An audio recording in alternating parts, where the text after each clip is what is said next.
Hi, I'm Dario, and in this video I will review Victus Rubber W22 Double Extra. Before this review, I played with this rubber for 3 months, so I got to know it very well. As in my previous reviews, I will fill this table with data and ratings from 1 to 10 for each segment. I'll be speaking in Croatian, and for those who do not understand Croatian, I have prepared English subtitles that can be switched on. Odmah u startu da napomenem da ovo nije samo još jedan od onih testova guma gdje ću poslije testa gumu dati nekom drugom. Za ovu gumu sam se odlučio da će biti moja nova backend guma u nadolazećoj sezoni, što nakon toliko isprobanih guma ipak daje neku dodatnu težinu ove recenzije.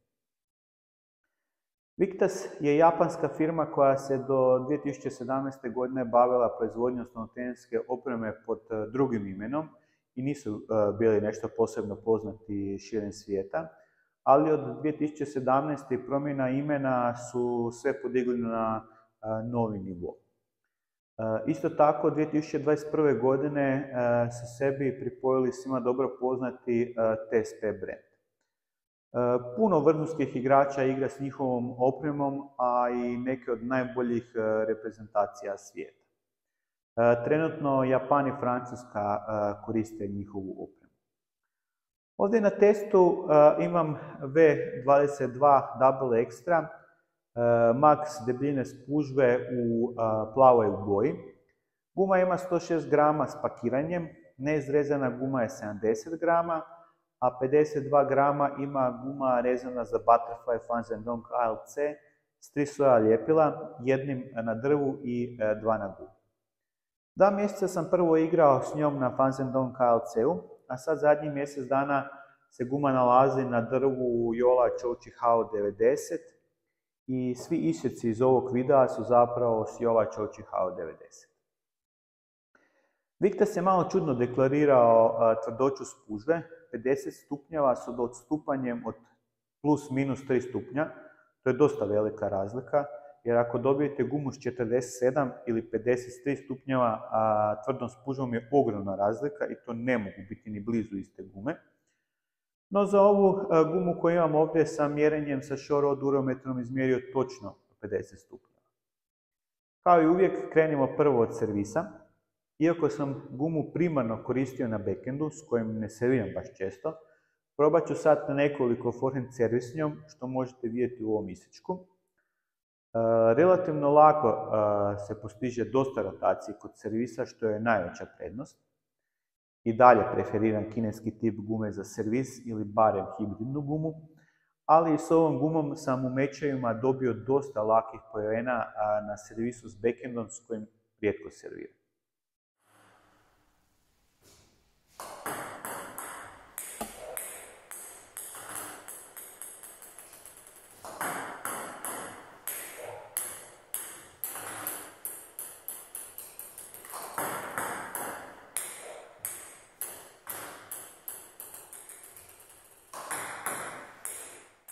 Kod prijema servisa je dosta bitno koliko je guma osjetljiva na dolaznu rotaciju, a ova guma prima dosta rotacije, ali opet s druge strane manje od nekih drugih tenzor guma, tako da nije previše zahtjevno vratiti servis. Čak mislim da je puno lakše napasti protivnički servis nego s guma koje sam prije isprobao. Upravo zbog toga jer je manje osjetljiva na spin. Tako da sam dobio dodatnu sigurnost na backendu i puno više forsiram vraćane servis backendom nego prije.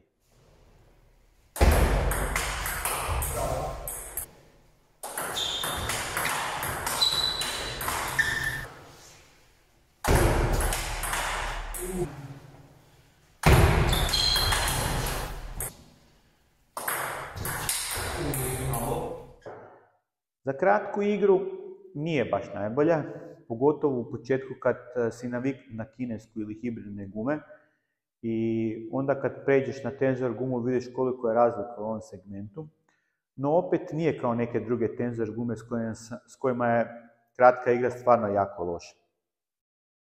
Sad nakon 3 mjeseca igranja s njom sam se potpuno adaptirao i mogu bez problema staviti lopticu kratko. Čak mogu izvesti drop shot i chop block s njom, ali nakon dosta treninga. Kad uspijem napraviti kvalitetni chop block, guma kreira stvarno jako puno rotacije. To recimo nije slučaj ako igram samo kratko s nekim, tako da zapravo pokušavam s njom odigrati kratko samo ako je suparnik daleko od stola, ali u igri na stolu izbjegavam kratko jer ne mogu zadati toliko rotacije, pa se većinom odlučujem za napad ili dugu rezanje. Dok se već samo malo odmaknete od stola, tu je onda vidljiv puni potencijal gume. Guma ima vrhunski grip i lagano je kreirati spin, a osim toga top sheet gume je malo mekši, što onda u konačnici kompenzira spužvu od 50 stupnjeva tvrdoće, pa na kraju guma nije tvrda kao što se da iščitati s omota. Ovo što je mekši top sheet se vidi i po rubovima gume, jer top sheet je sad nakon 3 mjeseca igranja počeo na mjestima lagano pucati.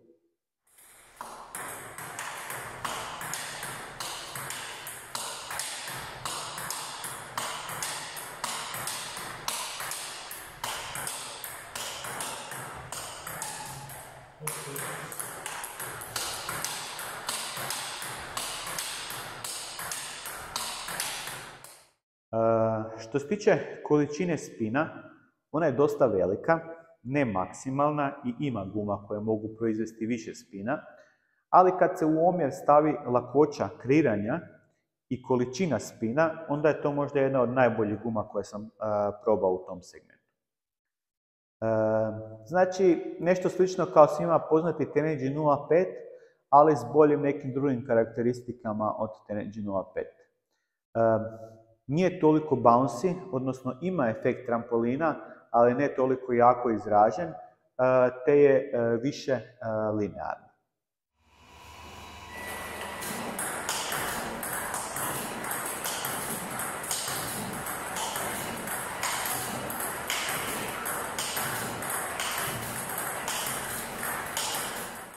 Guma je stvarno brza i ne bi je preporučio početnicama, ali s obzirom da je i putanja linearnija, dobiva se na preciznosti.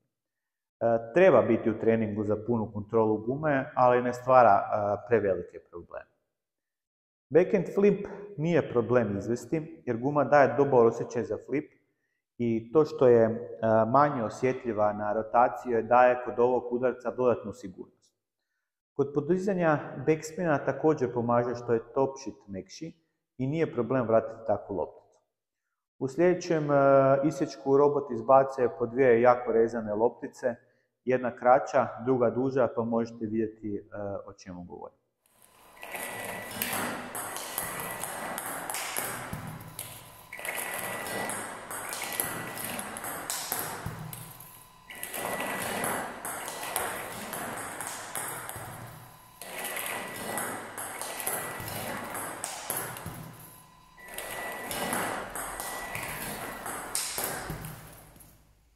Za ravne udarce, odnosno drive, je guma jako dobra.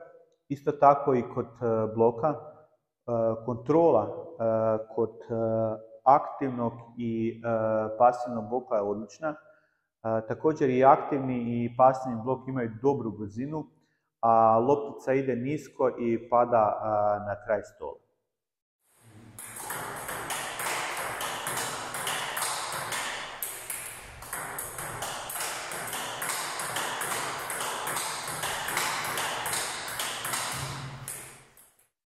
Prije zaključka i objašnjenja zašto sam se odlučio u sljedećoj sezoni koristiti ovu gumu, prikazat ću nekoliko isječaka s trening mečeva s Davorom koji će biti fokusirani samo na one dijelove gdje je u izmjeni većinom korišten Victas 522. U sljedećim isječima navedenu gumu ja koristim na backend.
Za kraj, zaključak.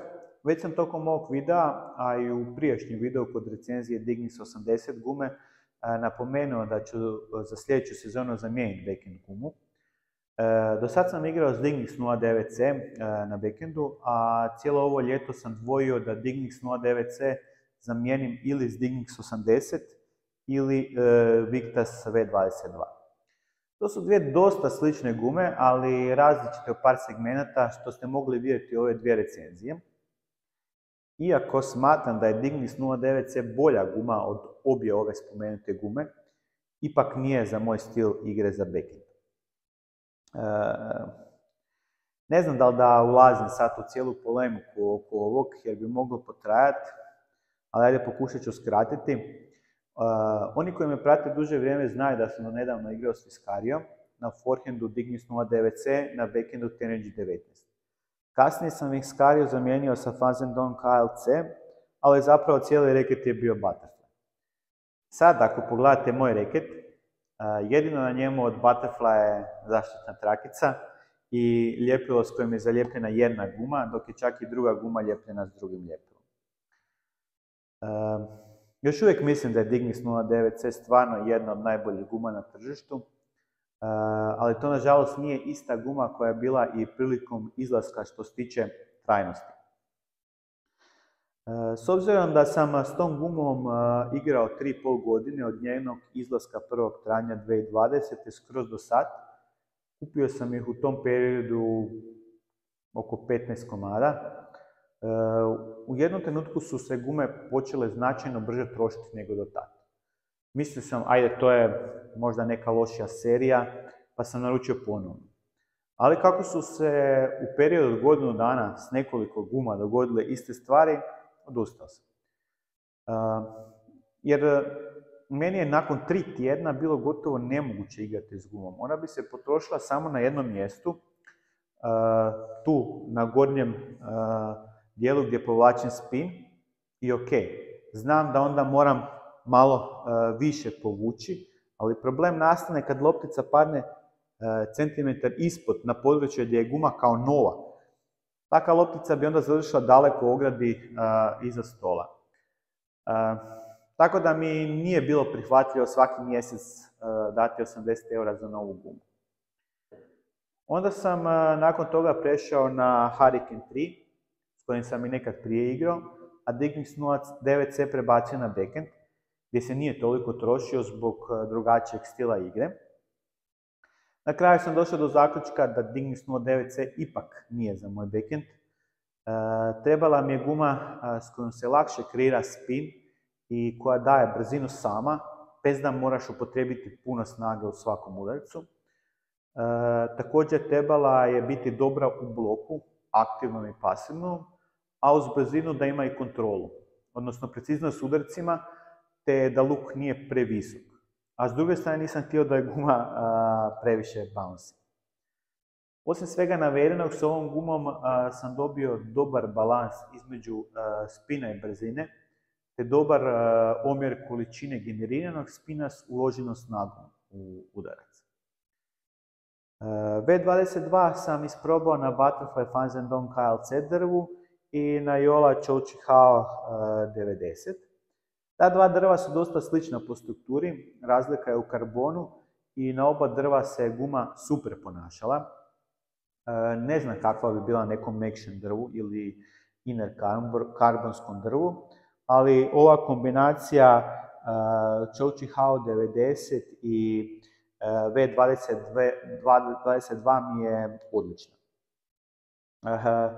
Za kraj, samo još jedna anegdota, neću spominjati ime igrača, ali bio sam na treningu s jednim profesionalnim igračem koji je igrao u klubu u inozemstvu i ima preko kluba dostupno bilo koju opremu od Butterflya koju poželi besplatno.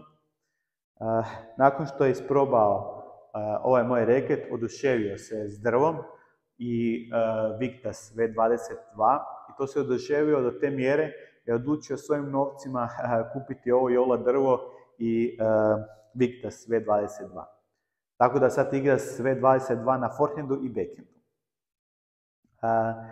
Ne samo njemu, većini igrača kojima sam dao da isprobaju ovu kombinaciju se svidjelo. Naravno, nekima je bilo prebrzo, ali to zavisi o preferencijama. Svakako treba biti oprezan i ne uzeti prebrzo drvo i gumu, ali kod mene, s obzirom da nemam neku vrhunsku tehniku na backhandu i ne mogu sam kreirati dovoljno snažne udarce, onda tražim pomoć gume. Naravno, treba moći i kontrolirati tu brzu gumu i drvo, ali to dođe s treningom. Da ne bih samo hvalio, isti ovaj reket sam dao hrvatskoj seniorskoj reprezentativki i jednoj od najboljih hrvatskih stolnih tenisačica i ona je rekla da je super kombinacija drva i gume, ali da je njoj malo prebrzo, a ima perfektnu tehniku i fizički je jako dobro spremna. Tako da postoji i druga strana medalje i treba o tome isto promisliti. Ali uglavnom, ja sam za sad zadovoljan i Victas V22 Double Extra ostaje na mom reketu za ovu sezonu. To je bilo to za ovaj test. Ako imate kakvih pitanja, pitajte ispod u komentarima. Isto tako, ako vam se svidio video, kliknite na like kako bi što više ljudi vidjelo video. Te ako se još niste, pretplatite se na kanal jer slijedi puno uzbudljivog stolnoteniskog sadržaja. Do sljedećeg puta, uživajte u pinganju.